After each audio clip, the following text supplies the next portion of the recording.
सूरज और हवा। एक बार की बात है, एक दिन सूर्य और हवा में अचानक विवाद होने लगा। दोनों इस बात पर बहस करने लगे कि उन दोनों में सबसे अधिक शक्तिशाली कौन है। वायु बड़ी ही घमंडी और जिद्दी स्वभाव की थी।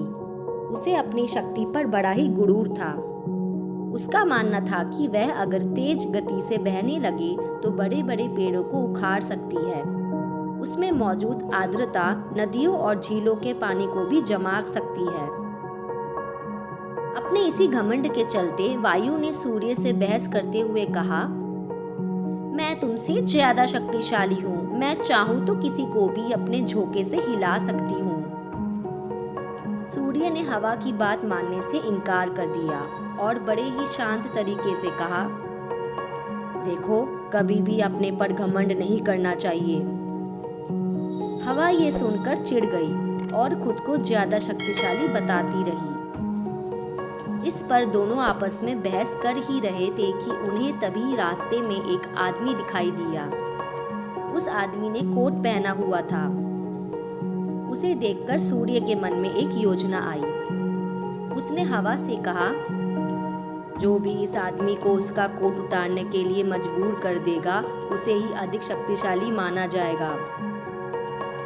हवा ने बात मान ली और कहा, ठीक है, सबसे पहले मैं कोशिश करूंगी, तब तक तुम बादलों में छिप जाओ।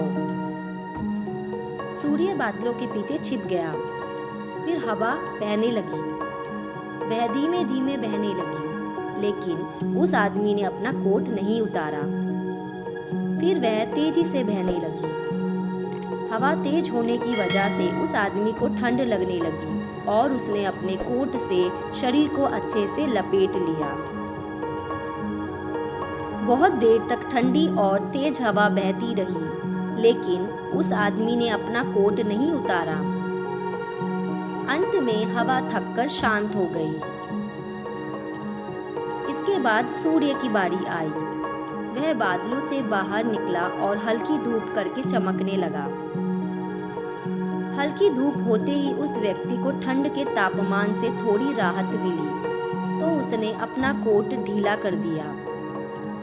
इसके बाद फिर सूर्य तेजी से चमकने लगा और तेज धूप निकल गई।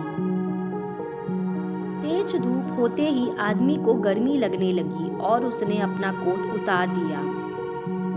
जब हवा ने यह देखा तो वह खुद पर शर्मिंदा होने लगी और उसने सूर्य के सामने अपनी हार मान ली। इस तरह घमंडी वायु का अहंकार भी टूट गया। कहानी से सीख, खुद की योग्यता व ताकत पर कभी घमंड नहीं करना चाहिए, क्योंकि घमंड करने वालों की कभी जीत नहीं होती।